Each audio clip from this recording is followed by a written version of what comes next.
அனைவருக்கும் வணக்கம். மற்றொரு காணொளி காட்சியிலே உங்கள் அனைவரையும் சந்திப்பதிலே நான் பெருமகிழ்ச்சி கொள்கிறேன். அவ்வப்போது சகோதர சகோதரிகள் மின்னஞ்சல் வாயிலாகவும் நேரடியாகவும் கைபேசி வாயிலாகவும் நம்மிடத்தில் விடுக்கக்கூடிய வினாக்களுக்கான விடையை என்னுடைய சிற்றறிவுக்கு எட்டிய வரையிலும் உங்களோடு பகிர்ந்து வருகிறேன். அந்த வகையிலே அடிக்கடி சில சகோதரர்கள் நமக்கு சிலர் நிகழ்த்தக்கூடிய நிகழ்ச்சிகளிலே ஒளிப்பதிவு செய்யப்பட்ட காணொலி காட்சிகளை அனுப்பி, ஐயா இதை பாருங்கள் என்று சொல்லி வருகிறார்கள். அவற்றை பார்த்து மிகவும் மன உளைச்சலுக்கு ஆளானதாகவும், இதை யாரும் கண்டிக்க முடியாதா என்பதாகவும் கேட்டு எழுதியிருந்தார்கள். தமிழகத்திலே தங்களை பெரிய ஞான பிரசங்கியாக காட்டிக்கொள்ளக்கூடிய சிலர் நடத்தக்கூடிய நிகழ்ச்சிகளிலே சித்தவித்தை என்கிற வாசியோக பயிற்சியை கற்று அதன் கதி பயிற்சியை பயின்றவர்கள் வெட்ட வெளியிலே வெளிப்படையாக வந்து அமர்ந்திருந்து ஒலிவாங்கியிலே அந்த கதி பயிற்சியை சொல்லுவதும் அதை பற்றி விமர்சிப்பதுமாக நடத்தப்பட்ட நிகழ்ச்சிகளை நமக்கு அனுப்பியிருந்தார்கள். வேறு சிலரோ இது மாதிரியான நிகழ்ச்சிகளை மேற்கோள் காட்டி, இந்த நிகழ்ச்சிகளை சொல்லிக் கொடுத்தபடியாக நான் கற்றுக்கொண்டேன், ஒரு சித்த வித்தியாயத்தை செய்வதை விட தெளிவாக என்னால் வாசி பயிற்சியை செய்ய முடியும் என்று சவால் விட்டு பேசக்கூடியதையும் பார்க்க முடிகிறது. நமக்கு இவர்களை பார்க்க பரிதாபமாகத்தான் இருக்கிறது. அவர்கள் அதற்கு சொல்லக்கூடிய விளக்கம், ஐயா உங்களை நான் என்னுடைய குருவாக மனதிலே நினைத்திருக்கிறேன். என் மனைவி வராத காரணத்தால் எனக்கு நீங்கள் சித்த வித்தை காட்டிக் கொடுக்க மறுத்து விட்டீர்கள். இப்படி ஒரு நிகழ்ச்சியிலே, ஒரு பெரிய திருமண மண்டபத்திலே வெளிப்படையாக இப்படி இந்த வாசியை எப்படி செய்வது என்பதை பற்றி சொல்லிக் கொடுத்தார்கள். நான் கற்றுக்கொண்டு விட்டேன். இப்போது என்னால் பயிற்சி செய்ய முடிகிறது. எனக்கு அனுபவங்கள் எல்லாம் கிடைக்க ஆரம்பித்து விட்டன என்று சொல்லுவதையும் வேதனையோடு நாம் பார்த்து கொண்டிருக்கிறோம். இதை எப்படி எடுத்துக்கொள்வது? ஆர்வக்கோளாறு காரணமாக இவர்கள் இப்படிப்பட்ட பயிற்சியில் ஈடுபட்டு விட்டார்களே, ஐயோ பாவம் என்று கருதுவதா? சித்தர்களை பற்றியும் ஞானத்தை பற்றியும் போதிய புரிதல் இல்லாதவர்களால் தவறாக வழிகாட்டப்பட்டு எதிர்காலத்திலே சிக்கலிலே மாட்டிக்கொள்ளப் போகிறார்களே என்று இவர்களை பார்த்து பரிதாபப்படுவதா? நமக்கு விளங்கவில்லை. மனிதனுக்கு இருக்கக்கூடிய மிகப்பெரிய குறை அகம்பாவம், நான் என்கிற அகங்காரம். சற்று ஒருவரி மேலே சென்று சொல்வதாக இருந்தால் திமிர்த்தனம். இந்த திமிர்த்தனம் தான் இப்படிப்பட்ட காரியங்களை செய்ய தூண்டுகிறது. பொதுவாக நான் செய்யக்கூடிய இந்த குரல் பதிவுகளாக இருக்கட்டும் அல்லது காணொலி காட்சிகளாக இருக்கட்டும், பதிவு வந்தவுடனே பிடிக்கவில்லை என்கிற பொத்தானை அழுத்தக்கூடிய மனநோயாளிகள் சிலர் இருக்கிறார்கள். இவர்களுக்கு நான் பேசுவது பிடிப்பதில்லை, என்னுடைய கருத்துக்களை இவர்கள் ஏற்பதில்லை. ஆனால் தொடர்ந்து என்னுடைய பதிவுகளை பார்ப்பதும் அதை விமர்சிப்பதும் நக்கலடிப்பதுமாக இவர்கள் பொழுதை கழித்துக் கொண்டிருக்கிறார்கள். இந்த வலைவெளியிலே அடியேன் தொடர்ந்து பயணித்துக் கொண்டிருப்பதற்கு பல காரணங்கள் ஏற்பட்டுவிட்டன. தவிர்க்க இயலாத காரணங்களும் ஏற்பட்டுவிட்டன. உறுப்பினர்களாக மெம்பர்ஸ் என்கிற வகையிலே தற்சமயம் 63 பேர் இணைந்திருக்கிறார்கள். பலர் திரும்ப திரும்ப தங்களுடைய உறுப்பினர் நிலையை புதுப்பித்துக் கொண்டும் இருக்கிறார்கள். தங்களை காட்டிக்கொள்ளாமல் எனக்கு உதவி செய்ய வேண்டும் என்கிற அந்த ஒற்றை நோக்கத்தை மாத்திரமே மனத்திலே வைத்து அவர்கள் தொடர்ந்து என்னுடைய இந்த வலையொலிக்கு ஆதரவு கரம் நீட்டி வருகிறார்கள். அவர்களை சிறந்தாழ்ந்து வணங்குகிறேன். உங்கள் அன்பிற்கு கட்டுப்பட்டே அடியேன் பயணித்துக் கொண்டிருக்கிறேன். இளம் பிராயத்திலே இருந்து ஆன்மீக நாட்டம் கொண்டு உண்மையான தேடுதலோடு அலைந்திருந்த எனக்கு என்னுடைய வினாக்களுக்கான விடையை சொல்பவர்கள் யாரும் இல்லாமல் போய்விட்டார்கள். தொடர்ந்து அலைந்து தெரிந்து என்னுடைய வினாக்களுக்கான விடையை எனக்குள்ளேயே தேடி சித்த நிறுவக்களுடைய நூல்களை தொடர்ந்து வாசித்து பார்த்து அதிலே சொல்லி இருந்த விளக்கங்களை எல்லாம் ஞானபிதாவால் அருளி செய்யப்பட்ட சித்த வேதத்தோடு ஒப்பிட்டு பார்த்த போது தெளிவு கிடைத்தது. எனக்கு கிடைத்த தெளிவு உண்மையான தேடுதலோடு இருக்கக்கூடிய மற்றவர்களுக்கும் கிடைக்க வேண்டும் என்ற நோக்கத்திற்காக மட்டுமே இந்த வலையொலியிலே பயணிக்க தொடங்கினேன். வேறு எந்த நோக்கமும் எனக்கு இல்லை. தற்சமயம் அன்பிற்கு கட்டுப்பட்டு விடாமல் என்னை தொடர்ந்து கொண்டிருக்கக்கூடிய சகோதர சகோதரிகளின் விருப்பத்திற்கு தலைவணங்கி நான் பயணித்துக் கொண்டிருக்கிறேன்.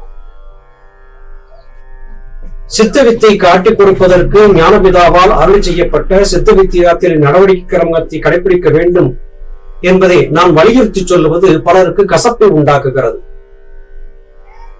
எட்ட வழியிலே அகங்காரத்தை திமிர் பிடித்து போய் ஒருவர் சித்த வித்தையின் வாசி கெதிகளை சொல்லிக் கொடுத்து அதை கற்றுக்கொண்டு விட்டவர்கள் நம்மிடத்திலே சவால் விட்டு பேசும்போது இவர்கள் சித்தர்களுடைய சன்னிதானத்திலே குற்றவாளிகளாக நிற்கிறார்கள், தண்டனைக்கு ஆளாக போகிறார்கள் என்கிற கழிவிறக்கம் தான் நமக்கு ஏற்படுகிறது. ஞானபிதா சொல்லி இருந்தார்கள், இந்த உலகத்திலே ஒரு கொள்கையை நிலைநாட்டுவதற்காக நான் வந்திருக்கிறேன், அதை நிறைவேற்றாமல் நான் போவதில்லை, அதற்கான அனைத்து சக்திகளோடும் தான் நான் வந்திருக்கிறேன், அதை எதிர்ப்பவர்கள் யாரும் இல்லை, அப்படி இருந்தால் வரட்டும் பார்க்கலாம் என்றெல்லாம் சொல்லி சென்றார்கள். ஞானபிதா சமாதிக்கு சென்று விட்டார் என்று கருதியவர்கள் ஏமாந்து போவார்கள். ஞானபிதா சித்த வித்தை பயிலக்கூடிய ஒவ்வொருவருக்கும் துணையாக இருக்கிறார். இந்த கருத்துக்களை நான் ஏற்கனவே சில பதிவுகளிலே சொல்லி இருக்கிறேன். உண்மையாக இதை நம்புகிறவர்களுக்கு ஞானபிதாவின் கருணை கண்கள் நிச்சயமாக கிடைக்கும். நம்பாதவர்களுக்கு மிகப்பெரிய துன்பங்கள் வந்து சேரும். இப்போது பொதுவெளியிலே சித்த வித்தையின் கதி பயிற்சியை காட்டிக் கொடுத்து தீட்சை என்கிற ஒன்று இல்லாமலே நான் பயின்று விட்டேன் என்று சொல்லுகிறவர்களுக்கு நான் ஒன்றை நினைவுபடுத்த விரும்புகிறேன். மரணம், ஜனனம் இது எதுவுமே நம் கைகளில் இல்லை.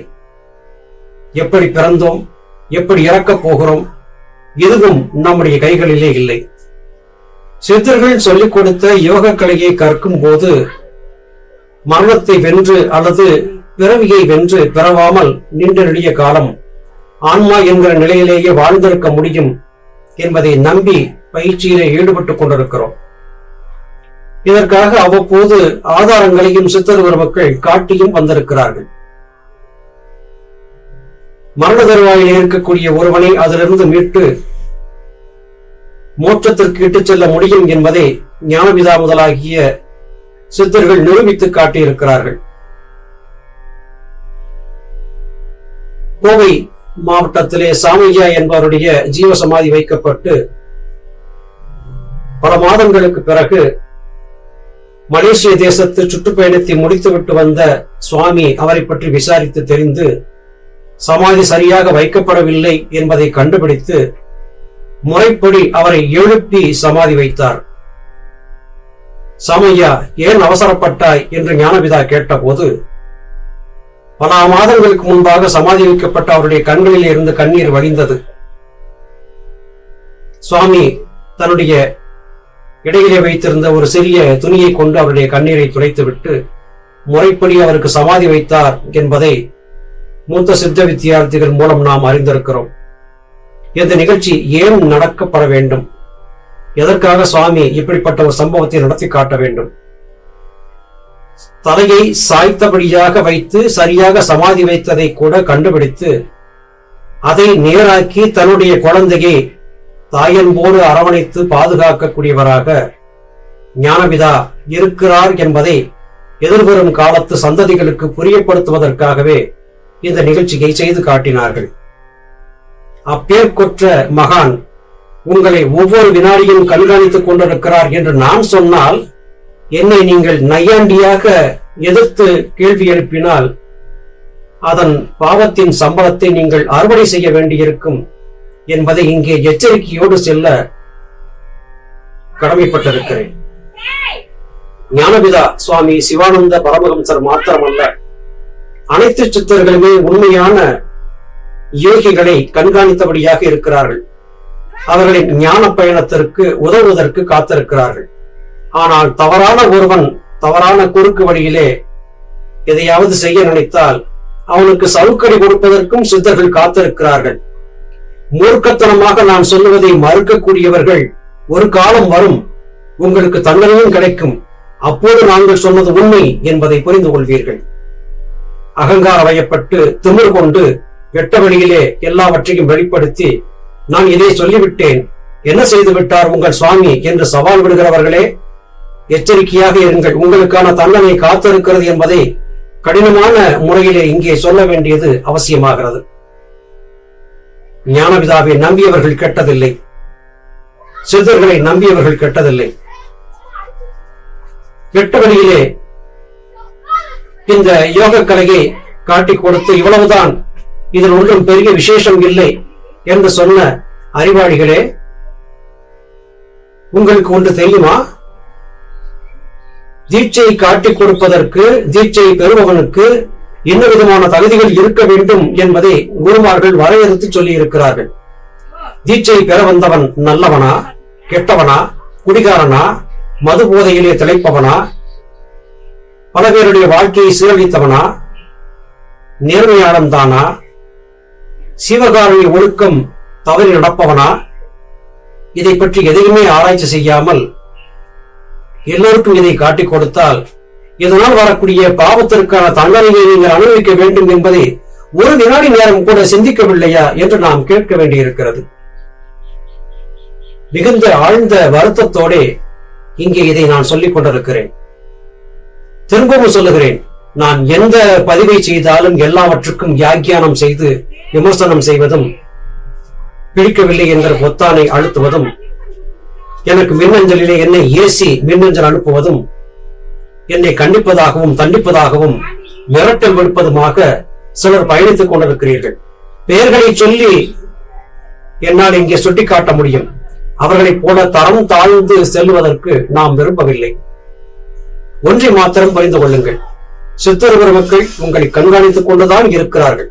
இதை நம்புவதும் நம்பாமல் போவதும் உங்கள் விருப்பம். எங்கள் வழியிலே எங்கள் பயணம், எங்கள் பயணத்திற்கு இடையூறு செய்யாதீர்கள். என்னுடைய இந்த வழிகளை பதிவுகள் உங்களுக்கு பிடிக்கவில்லை என்றால் பார்க்காமல் ஒதுக்கி சென்று விடுங்கள். விடாமல் ஒவ்வொரு பதிவையும் பார்த்து ஒவ்வொன்றுக்கும் வியாக்கியானம் சொல்லிக் கொண்டு என்னை விமர்சிப்பதை மட்டுமே முழுநேர தொழிலாக கொண்டிருக்கக்கூடிய நீங்கள் உங்கள் சுயத்தை இழந்து உங்கள் வாழ்நாளை தொலைத்துவிடப் போகிறீர்கள். கவனமாக இருங்கள். ஐயோ பாவம் என்று உங்களை பார்த்து நான் பரிதாபப்படுகிறேன், உங்களுக்காக வருந்துகிறேன். உங்களுக்கு நல்ல சிந்தனை வர வேண்டும் என்று பராபரத்தை வேண்டிக் கொள்கிறேன். வேதனையான விடயங்களை இன்று உங்களோடு பேச வேண்டிய நிலை ஏற்பட்டதற்காக வருந்துகிறேன். மறுபடியும் ஒரு முறை சொல்கிறேன், எந்த விதமான எதிர்பார்ப்பும் இல்லாமல் அடியேனே அன்போடு நேசித்து என்னோடு பயணித்துக் கொண்டிருக்கக்கூடிய அனைத்து சகோதர சகோதரிகளுக்கும் மறுபடியும் ஒரு முறை என்னுடைய நெஞ்சார்ந்த நன்றிகளை தெரிவித்துக் கொள்ளுகிறேன். ஐயா, தயவு செய்து பதிவுகளை நிறுத்திவிடாதீர்கள் என்று கெஞ்சி எனக்கு மின்னஞ்சல் எழுத வேண்டாம். என் தொண்டையிலே ஓசை இருக்கும் வரையிலும், என் உடலுக்குள்ளே ஜீவன் என்பது சஞ்சரித்துக் கொண்டிருக்கும் வரையிலும் உங்களோடு நான் உரையாற்றிக் கொண்டே இருப்பேன். நீங்கள் வெறுத்து ஒதுக்கும் வரையிலும் உரையாற்றிக் கொண்டே இருப்பேன். மீண்டும் மற்றொரு காணொளி காட்சியிலே உங்களை சந்திக்கிறேன். அதுவரையிலும் நன்றி, வணக்கம்.